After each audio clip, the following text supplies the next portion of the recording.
본문은 우리 빌립보 성도들을 향하여서 사도 바울이 권면한 말씀입니다. 본문 뒤에도 계속 이어집니다만은 바울의 권면 속에 오늘 본문에는 빌립보 성도들을 향한 그 사도 바울의 그 예정 그리고 간절한 바람이 묻어 있는 것을 보게 되지요. 우리 1절 말씀 한번 읽어보실까요? 1절입니다. 시작. 그러므로 나의 사랑하고 사모하는 형제들, 나의 기쁨이요 면류관 아닌 사랑하는 자들아, 이와 같이 주 안에 서라. 여러분, 이 1절을 볼 때에 1절에 나타나는 사도 바울의 그 수식어지요. 빌립보 성도들을 향하여서 표현하는 이 수식어들을 볼 때에 목사인 저는 내게 이런 마음이 있는가 먼저 묵상하게 됩니다. 설교를 준비하면서 사도 바울의 마음, 목자의 심정, 목자의 마음은 목사인 제게 있는가? 성강 성도들을 향한 바울의 이런 표현들 나는 쓸 수가 있는가? 가식 말고요, 위장으로 하는 것 말고 진심이 담긴 이런 표현 앞에 때로는 말씀을 묵상하면서 설교를 준비하면서 부끄러움을 느낍니다. 빌립보에 있는 성도들을 어떻게 지칭하고 있습니까? 이런 표현들은 조금도 바울에게는 거짓이 없는, 위선이 없는, 가식이 없는 그런 표현이지요. 조금의 거짓이 섞이지 않는 고백입니다. 여러분, 삶이 뒤따르면은 언어에 담긴 진심이 느껴집니다. 다시 한번 말씀드립니다. 삶이 뒤따르면 언어에 담긴 진심이 느껴집니다. 그래서 간혹 우리가 이런 말을 들을 수 있습니다. 또 다른 사람이 그런 말을 들을 수 있습니다. 입에 발린 소리 하지 마라. 우리 경상도 분들이 종종 마음이 없는 소리, 마음이 없는 말 하지 마라. 마음에는 그거 없는데 입술로는 이제 듣기 좋은 말 하는 거죠. 마음을 담지 않고 실제 속마음은 그게 아닌데 겉으로만 이제 상대 듣기 좋은 말로 표현해 주지만은 듣는 사람은 이제 알게 되죠. 이분이 지금 진심으로 하는 거 아니다. 이거 내 듣기 좋아라고 하는 소리구나. 이 진심이 묻어 있지 않구나 알게 된다는 것이죠. 그래서 저와 여러분이 쓰는 어느 말이 이렇게 진심이 담긴 말이 되려면은 그 어느 말에 걸맞는 뭐가 따라야 됩니까? 삶이 따라가야 돼요. 삶이 따라가야 된다. 오늘 우리 1절 이 부분만 묵상해도요, 사도 바울의 목자의 마음이 얼마나 가득 담겨 있는지 이 표현들 속에 사랑방 목자 여러분들이 사랑방 식구들을 향하여서 이런 말을 쓸 수가 있을는지, 글을 쓴다면은, 말을 한다면은 사도 바울을 보십시오. 나의 사랑하고 사모하는 형제들, 나의 기쁨이요 면류관인 사랑하는 자들아, 이 엄청난 표현들을 쏟아내고 있는 것을 보게 되지요. 먼저 우리 나의 사랑하고 그랬습니다. 빌립보 성도들은 바울의 사랑의 대상이었죠. 바울은 빌립보 성도들을 부르되 그들에 대한 친밀성과 깊은 사랑을 강력하게 이렇게 표현하고 있습니다. 그들을 바울은 사랑의 대상으로 봤습니다. 오늘 예배를 갖추고 드리고 있는 옆에 계신 분들이 진심으로 진정으로 사랑의 대상으로 여겨집니까? 곁에 있는 분들은 여러분의 사랑의 대상입니까? 한번 얼굴을 한번 이래 쳐다보십시오. 부부간이라 앉으셨더라도. 예. 1절에서 말하는 사랑은 두 번 사랑이 나오죠. 아가페입니다. 헬라어로. 너무나 많이 들어보셨죠? 아가페, 사랑, 신적인 사랑인데 어느 목사님은 이런 표현을 쓰시더라고요. 최선의 사랑이 아닌 최고의 사랑이 진짜 사랑이다. 제가 이 말을 듣고 많이 묵상해 봤습니다. 최선의 사랑은 뭐며 최고의 사랑은 뭔가? 이걸 어떻게 구분할 수 있는가? 원래 사랑은 최선을 다하는 것이 아니라 최고를 주는 것이라는 말이 있더라고요. 제가 또 묵상해 봤습니다. 어떻게 구분해야 되나? 그래서 독일 속담 가운데요, 이런 말이 있어요. 어머니의 사랑은 최선의 사랑이고 하나님의 사랑은 최고의 사랑이다. 거기서 제가 답을 좀 얻었어요. 이 속담에서. 어머니의 사랑은 최선의 사랑이고 하나님의 사랑은 최고의 사랑이다. 어떻게 구분해야 될까요? 예. 최선도 참 좋은 말이고 최고도 참 좋은 말입니다. 최선이라는 것은 온 정성과 힘을 다하는 걸 말하잖아요. 최고라는 것은 가장 높다는 뜻이 있고 사전적으로 어떤이라는 뜻이 있습니다. 두 단어 다 좋습니다. 그런데 제가 개인적으로 묵상하면서 최선의 사랑은 제가 느끼기는 나 중심의 사랑이 될 때 좀 많겠다. 제가 느낀 겁니다. 꼭 정답은 아닙니다. 나 중심의 사랑, 내 최선을 다했다.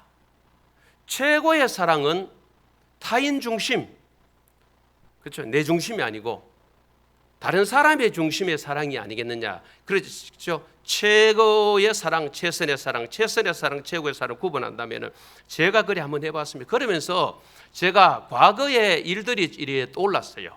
몇 가지 사례를 좀 이야기해 볼게요. 저희 가정에서 있었던 일도 있고요. 총신 신학대학원 다니는 시절에 80년도 후반이죠. 농촌교회 담임 전도사로 두 교회 4년 섬겼습니다. 1년은 안동 쪽이고 3년은 우리 개척 멤버가 되어주신 권 집사님 모교에 3년을 섬겼죠. 그런데 교회가 자립이 안 됩니다. 그러다 보니까 좀 큰 교회에서 재정을 후원을 해줬죠.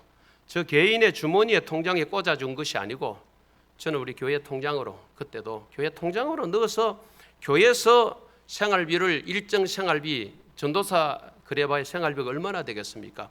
일정 생활비가 부족한 것을 교회에서 메꿔줬죠.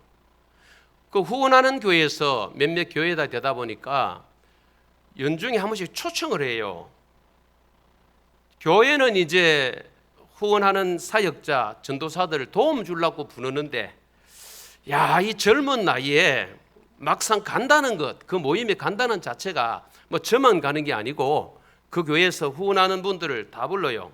제가 대구에 모교회도 가보고 부산에도 가장 큰 교회도 가봤습니다만 또 가면 짝지가 있고 참 이 20대 후반 30대 초에 참 부끄럽기도 하고 또 저도 낯을 많이 가리는 그런 형이잖아요.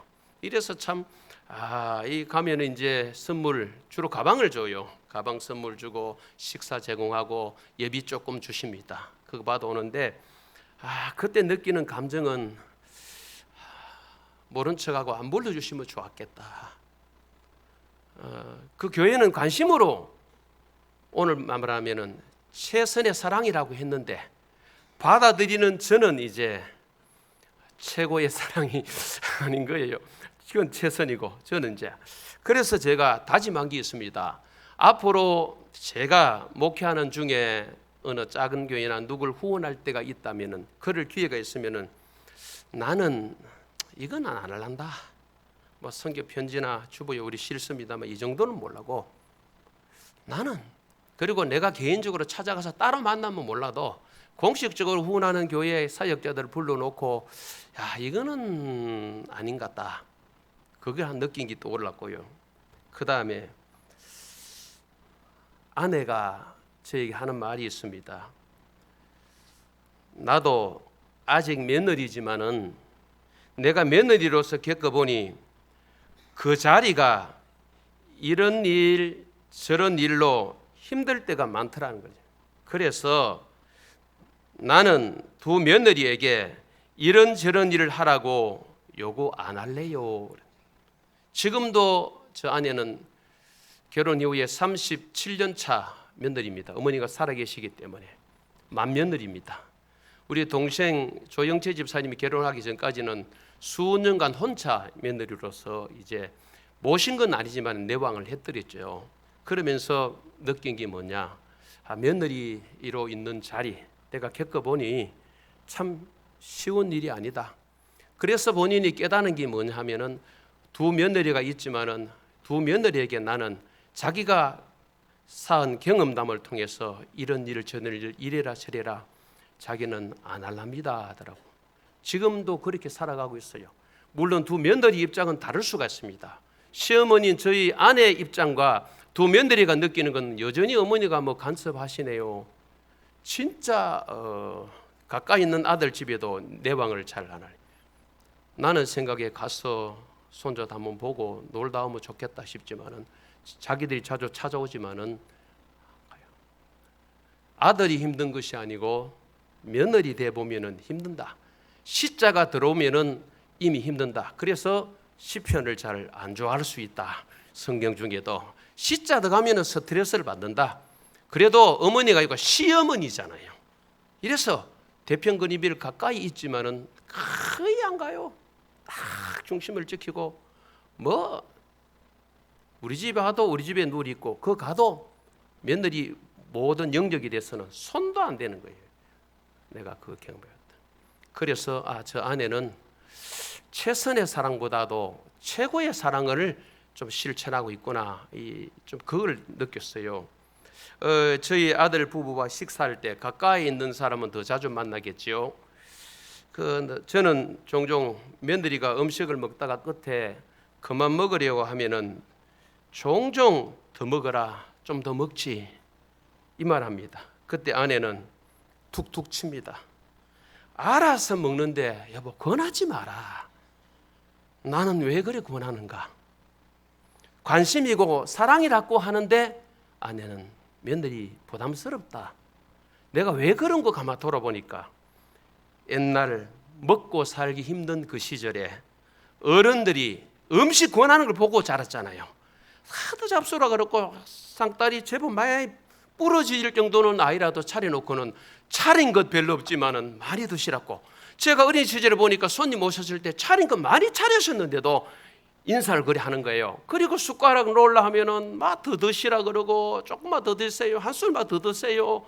이걸 보고 자랐기 때문에 어느 중에 두 며느리가 밥을 먹으면은 그 이야기 나오는 거예요. 더 먹어라, 더 먹어라. 아내는 그게 사랑이 아니다. 그거는 최선의 사랑일 수 있고 제가 느끼기에는 오늘 본문에 보면 최고의 사랑을 아내는 선택하고 있구나. 배려죠. 그래서 며느리들을 향하여서 자기가 며느리 되어 있으니까 공감이라는 단어를 자기가 가지고 있고 그 공감 속에 배려가 따르고 그 배려 속에 존중이 있더라고요. 제가 수학 공식은 아니지만은 느껴보는 거예요. 곁에서 이래 지켜보면서 정말 이 존중이라는 이 부분을 많이 좀 생각하고 사는구나. 남자들은 좀 덜렁댈 수도 있고 그 다음에 저와 아내 자란 공간은 다릅니다. 그렇죠? 오남매 막내로 자라서 조금 더 여유 있는 가정에 그래서 한 번씩 이야기하죠. 여보 당신 옛날 돼지 고기 피게 가지고 국 끓여 먹을 때 자기는 소머리 꼬아 먹대. 자기 집에는 칼치국 끓여 먹었다 하면 자기 이해가 안 가는 게 우리는 칼치국을 끓여 먹거든요. 칼치를 국을 끓였다니까 조림을 한 게 아니고요. 물 많이 부어가지고 그렇게 자랐거든요. 칼치국도 비린내 안 나고 맛있었어요. 어려운 시절에는요. 그 자라난 공간이 다르기 때문에 저는 자꾸 더 먹어라. 먹는 게 예인 줄 알고 사랑인 줄 알고 관심인 줄 알지만은 그게 지나치면 상대는 힘든 거예요. 마찬가지예요. 저는 나이가 좀 이제 목사님들 중에는 좀 들었습니다. 60대 중반이 됐으니까요. 그래서 후배들과 교제할 때 이런 걸 참작합니다. 나는 좋다고 후배들과 교제한다고 그 자리에 들어가지만은 후배들이 볼 때는 느끼기가 나이 많은 사람 안 왔으면 좋겠다 이런 느낌입니다. 그래서 그런 자리에 제가 빠지는 건데 끼리 빠빠를 제가 하는 거죠. 끼릴 때 끼고 빠질 때 빠지고. 그러나 뭐는 보내준다?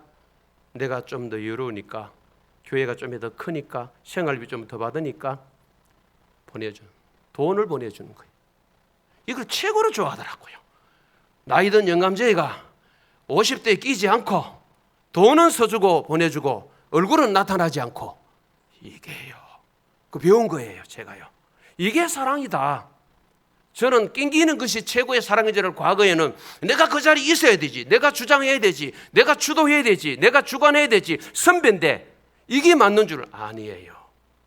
점점 더 제가 깨달아가는 거예요. 느껴가고 체득해 가는 거예요. 그래서 빠지자. 얼굴은 보이지 않고 돈은 배달해 보내주는 교회 리모델링 한창이지 않습니까? 우리 조인식 목사님과 지난 주중에도 나누었습니다마는 목사님께 제가 그런 이야기했어요. 내가 주도적으로 목회할 때는 우리 심장로님 교회당에 공사하시면은 하루에도 몇 차례 내가 내려가 보는지 모른다. 현장에. 심장로님이 정인입니다. 우리 경사 많이 했잖아요. 사무실 있다가 언제 띠가 옆에 서가 보고 또 지켜보고 서가 보고 간혹 도울 일 있으면 돕고. 그러나 전문적인 일은 내가 못 돕지요. 그랬어요. 제가 지금은 목사님이 주도적으로 사역을 하고 계시기 때문에 내가 의도적으로 장로님 공사하는 현장에 안 나타난다, 안 간다. 아침에 출근해도 심장로님이 이제 답을 얻으시는지 모르겠어요.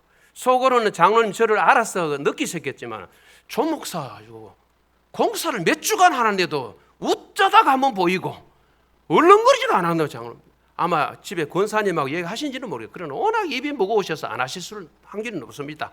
두 번째는 저를 알기 때문에. 그래서 목사님과 나눴다니까요. 청소하는데도 제가 신방도 여러분 오후 시간에 말씀드립니다. 혹시 전에 비해서 안 오거든 목사가 삐진 게 아니고요. 의도적으로 조인식 목사님의 중심의 목회가 진행되도록 하기 위해서 특별한 일 없으면 제가 안 하지요. 삐진 거 아닙니다. 절대 삐진 거 아닙니다. 경계선. 동사 목회 몇 달 안 되지만 경계선이 있는 거예요. 보십시오. 경계선. 심의가 열왕기상 새벽에 나눴습니다만 경계선을 위반해서 예루살렘에 네가 머물러라 했는데 3년 만에 종이 도망간다고 종 찾으러 갔다가 예루살렘 밖으로 나왔다가 죽잖아요. 솔로몬에게. 우리 사람이 경계선이 있습니다. 아버지의 경계선, 아내의 경계선, 남편의 경계선, 그리고 목사의 경계선이 있습니다. 여러분 성도의 경계선, 직분자의 경계선, 영적 경계선도 다 있어요. 그 선을 말씀 안에서 우리가 지켜나가는 것이 그게 사랑이라고 저는 보거든요. 넘어서는 것이 아니고요. 그렇죠?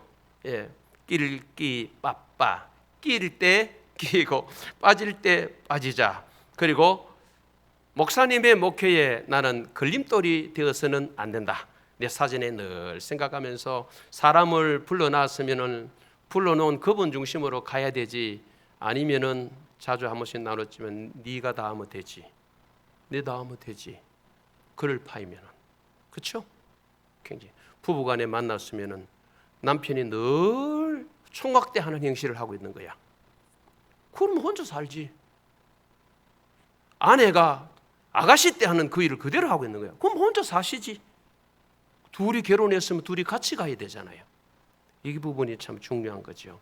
오늘 본문의 사랑은 제가 나누었습니다마는 최선의 사랑보다는 최고의 사랑. 여러분의 사랑은 어떤 사랑이십니까? 한번 점검을 해보시죠. 우리의 사랑은 어떻게 나타내? 일방적인 나가 최선을 다했다고 오늘 내 최선 다했다 이만하면 됐지. 그게 최선의 사랑. 그러나 상대가 느끼기에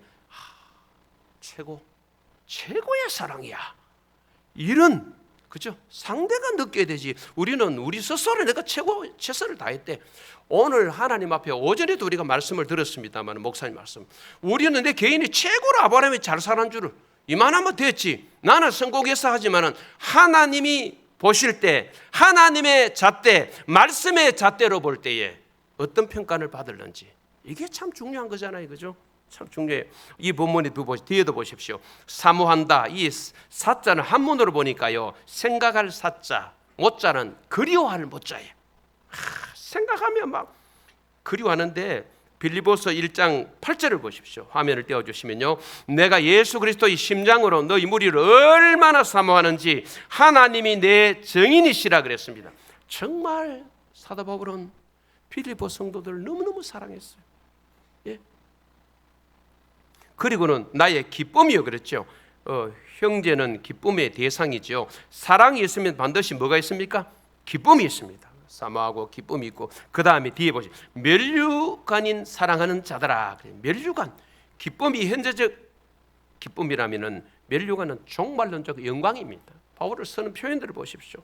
이 빌립보 성도들의 존재가 바울의 삶이 헛되지 않았음을 증명하는 하나의 징표가 된 거죠. 이 면류관이라는 것은 당시 운동 경기에서 승리한 자에게 머리에 씌워주는 월계관 같은 것을 말하지 않습니까?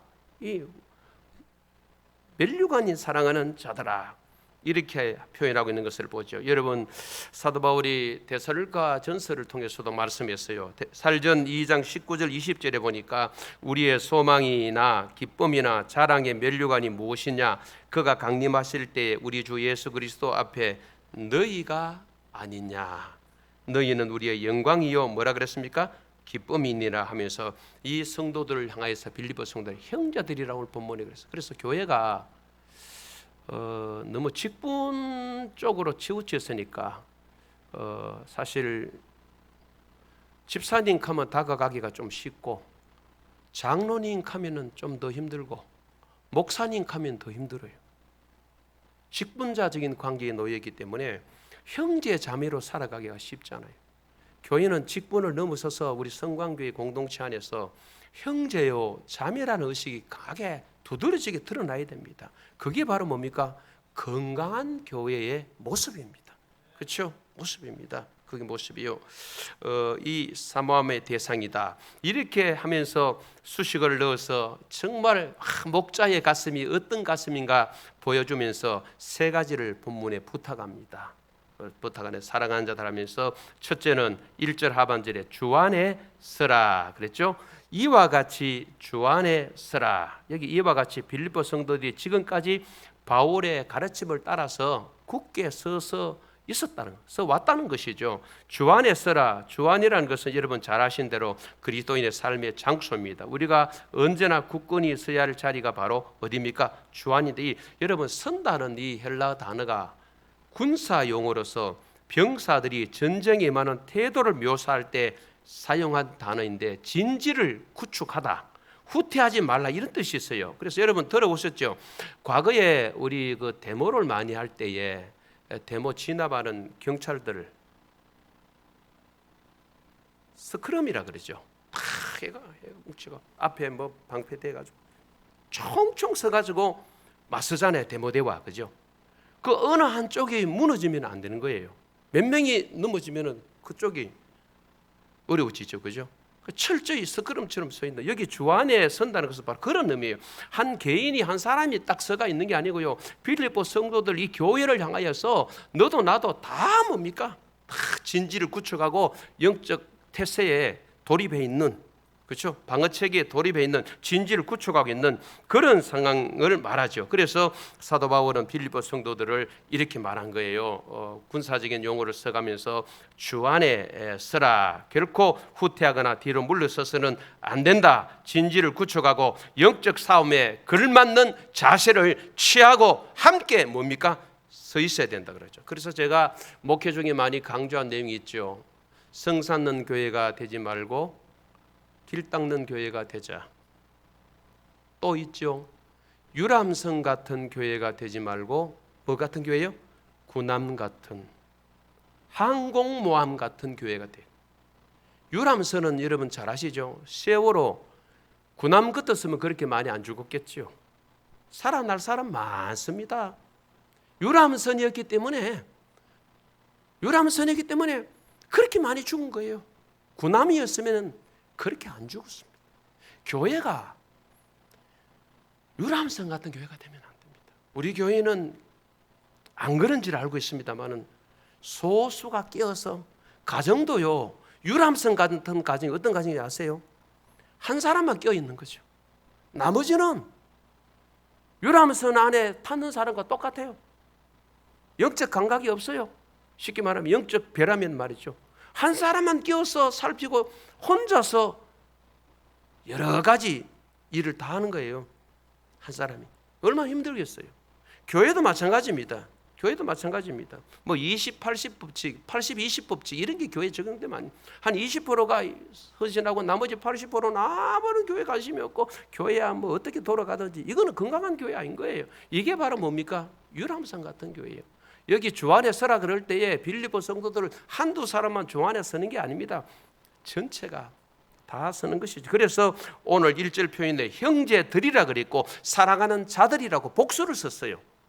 형제들, 사랑하는 자들. 일부 소수에게만 이 편지의 내용이 해당되는 게 아니라 말이죠. 전체가 이렇게 주 안에 서 있어야 된다. 성광교회가 그렇게 되기를 간절히 소망합니다. 두 번째, 주 안에서 같은 마음을 품으라 그랬습니다. 2절 한번 읽어보실까요? 시작. 내가 요디아를 권하고 순두개를 권하노니 주 안에서 같은 마음을 품으라. 여기 권하다, 곁으로 부르다, 소환하다, 격려하다, 요디아, 순두개 두 사람 이름이 직접적으로 거명되는, 사실 여러분 아시다시피 빌립보서는 빌립보 교회에 편지한 내용인데 이 두 사람 개인에게 한 거 아니에요. 근데요, 교인들에게 편지한 이 내용 안에 두 사람 이름이 거명이 돼요. 이 두 여인의 이름이 언급되는 것을 보아서 빌립보 교회에서 아마 이 사람들은 중요한 역할을 하고 있었던 것 같습니다.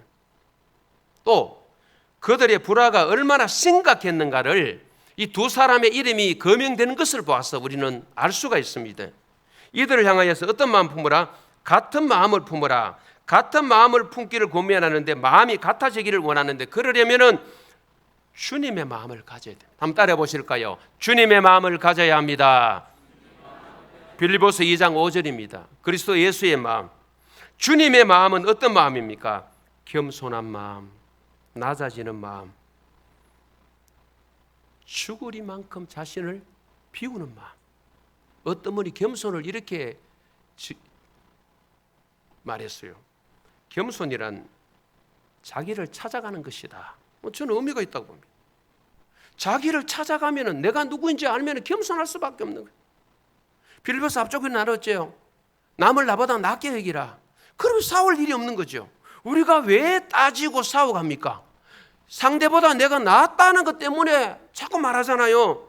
상대가 나보다 낫다고 딱 여기면은요, 그리고 우리가 겸손으로 내려가면요, 상대를 세울 수밖에 없잖아요. 겸손은 자기 자리 찾아가는 거예요. 참 의미 있는 해석이라고 봅니다, 저는요. 예. 내가 누구인지 알면은, 저와 여러분의 적나라함을 안다면은, 어떤 사람인지 안다면은 낮아질 수밖에 없어요. 여러분 간혹 여러분의 과거의 어떤 삶에 대해서 어떤 데미지를 입힐 만한 그런 삶의 오점이 있죠. 그거를 여러분만 알면은 숨기고 내가 막 올라갈 수 있는데, 누군가 그 삶을 알아. 뭐 친구든 후배든 결정적인 어떤 그 실수를 혹은 어떤 사건을 저와 여러분이 정말 드러나지 않았으면 좋겠다는 어떤 것이 덜 주어졌어. 그러면요, 함부로 못해. 다윗이 그렇게 이기주의고 기회주의자인 요압을 왜 못 죽였습니까? 요압을 왜 못 죽였습니까? 제가 다고는 설교 시간에 나누려고 합니다. 요압을 왜 못 죽였습니까? 요압은 군사령관으로서 요압이 군대 전체를 통솔하기 때문에 한 가지 이유가 있고요. 우리 새벽에 묵상하고 있죠. 열왕기상을 또 한 가지가 뭡니까? 자기 시대의 요압을, 그런 요압을 왜 제거를 못했느냐? 우리 안에 바세바를 취하고 난 뒤에 우리아를 제거할 때 누구를 통해 제거했습니까? 요압을 사용하여 제거하는 거예요. 그 요압이라는 이 사람은요, 다윗 왕의 큰 실수, 큰 사건 딱 들여다보고 있는 거죠. 너는 이런 인간이야. 그 다윗이 함부로 요압을 처치를 뭐 하는 거예요? 자기의 큰 제약, 오점을 누가 딱 가지고 있습니까? 요압이 딱 가지고 있잖아요. 그러니까 다윗이 어찌 할 수 없는 거예요. 우리가 서로 안 드러나 그렇지, 어떤 허물, 어떤 죄악들이 드러나면은 우리가 교만에게 막 익할 수 있겠습니까? 아는 그 사람에게, 여러분의 약점을 아는 그 사람에게는 거기 복속이 있는 거지. 저 사람이 내 다 안다. 이런 한 가지 없는 사람이 여기 어디 있습니까? 다 있거든요, 여기요. 한 가지 없는 분 있어요? 아니에요. 다 가지고 있어요. 겸손은 자기 자리를 찾아가는 거예요. 자기를 찾아가는 거예요. 그걸 겸손할 수밖에 없는 거예요. 내가 이런 인간인데, 그렇죠? 예. 구체적으로 어떤 일로 이 사람들은 분쟁하는지 몰라도 어떻든 성경 밝히지 않지만은 어떤 경쟁 관계에 있었던 것으로 추측은 됩니다. 이들을 향하여 사도 바울은 어떻게 하라 그럽니까? 바로 주 안에서 제발 좀 마음이 하나 돼 같은 마음을 품으라. 앞장서 있는 교회 열심히 하는 너희 두 여인아, 제발 싸우지 말라. 영향력은 분명히 이 교회에 있었던 것 같아요. 빌립보서 2장 3절 4절 화면으로만 띄워주시기 바랍니다. 앞에서 이미 보았죠. 다툼이나 허용을 하지 말고 오직 마음으로 그랬습니까? 겸손한 마음으로 각각 자기보다 남을 낮게 여기라. 이 빌립보 교회 안에 이런 문제가 있으니까 거듭 지금 사도 바울이 이야기를 하고 있는 것이죠. 여러분, 누구든지 교회를 분열케 하는 것은 사실은 매우 불행한 일입니다. 평안을 조성하는 사람이 되어야지 불화로 분열을 일으키는 사람이 되면 여러분 안 되겠죠. 3절을 한번 읽어보실까요? 시작. 또 참으로 나와 멍에를 같이 한 네게 구하노니 복음에 나와 함께 힘쓰던 저 여인들을 돕고 또한 클레멘도와 그 외에 나의 동역자들을 도우라. 그 이름들이 생명책에 있느니라. 나의 동역자들을 도우라. 세 번째, 나의 동역자들을 도우라. 이 말씀이 복음에 나와 함께 힘쓰던 저 분녀들을 돕고, 참 사도 바울이 지혜로운 건요, 앞에 요디아와 순두기에 대해서 이야기를 했잖아요. 이 본문을 보십시오. 이들이 불화하여서 분열의 원인이 된 것, 이거는 뭔지는 지적하지 않고 전에는 빌립보 교회 복음을 위해서 활동했던 여인들이다, 이렇게 언급하고 있어요. 3절을 보면요, 참 지혜로워요. 지도자가요. 지도자가 여기 계신 여러분들 보면서 여러분의 장점, 헌신도 상당히 많은데 간혹 어떤 약점, 단점, 못하는 그것만 지도자 눈에 자꾸 보인다면요, 그 문제가 있는 지도자예요. 저는 여러분들을 볼 때에 그 요소 분자별로 잘하시는 것들이 너무 많거든요.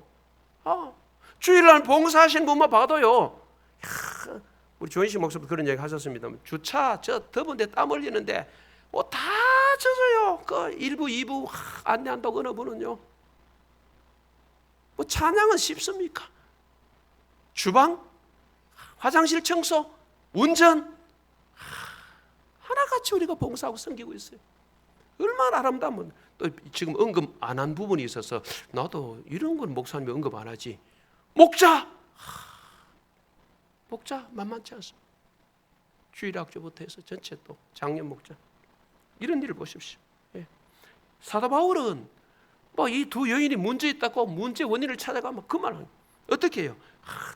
전에는 빌립보 교회 복음을 위해 활동한 인물이었다는 거예요. 그래서 바울은 이 두 여인의 불화의 내용을 말하지 않고 그들의 복음을 위한 공헌을 말함으로써 그들을 하여금 복음을 위해 다시 화합할 것을 이렇게 암시적으로 표현하고 있는 것이죠. 그러면서 또 참으로 나와 멍에를 같이 한 네게 구하는, 이 네게 구하는 사람, 이 사람 누군지 모르겠어요. 분명히 여기 바울이 지칭한 네게, 이 사람은 누군지 알 수 없습니다. 그러나 이 사람 역시 빌립보 교회에 영향력 있는 사람 같아요. 훌륭한 사람 같아. 이 사람에게 부탁을 하는 거예요. 부탁하면서 또 한 사람이 나오죠. 글레멘도도 누군지는 모릅니다. 이 사람에게도 그 외에 다른 나의 동역자들을 도우라. 글레멘도도 돕고 그 외에 나의 동역자들을 도우라 하면서 말씀을 마치는 것을 봅니다. 왜 이래야 됩니까? 그들의 이름이 생명책에 있느니라. 야, 너무 중요한 이야기 한 거예요. 이렇게 문제를 좀 일으키고 교회를 좀 복잡하게 해도 이들은 뭐하는 받은 사람들이다? 구원받은 사람들이다. 이들의 이름은 생명책 기록된 하나님의 사람들이야. 이게 지도자의 눈이에요. 저는 이런 눈을 제가 좀 본받고 싶어요. 바울이 이런 사람이에요. 지금 당장의 문제 앞에 이들을 인간들 이게 아니고요. 그런데 이들은 하나님의 백성들이 될 사람들. 이들 이름이 생명책에 기록되어 있다. 이렇게 말씀하고 있는 것을 보지 않습니까? 말씀을 정리할까 합니다. 여러분, 우리 1절을 한 번 더 읽어보실까요? 1절입니다. 시작. 그러므로 나의 사랑하고 사모하는 형제들, 나의 기쁨이요 멸류관인 사랑하는 자들아, 이와 같이 주 안에 서라. 그렇죠. 최선의 사랑보다 최고의 사랑. 바울의 이 수식어를 보면서 우리는 성도님들을, 목사인 나는 어떻게 대하고 있는지, 그러면서 부탁하는 내용이 뭡니까? 주 안에 서라. 첫 번째. 두 번째, 주 안에서 같은 마음을 품어라. 세 번째, 나의 동역자들을 도우라. 이렇게 사랑하는 자들아 하면서 권면하고 있는 것을 보게 됩니다. 여러분, 부탁합니다. 제가 사도 바울의 목자의 가슴이 있어야 되고, 예배드리는 여러분들 혹은 목자님들이 정말 바울의 목자의 가슴을 가져서 우리 교회 모든 성도님들을 형제 자매로 여기며 하나같이 사랑하는 저와 여러분이 되기를 간절히 소망합니다.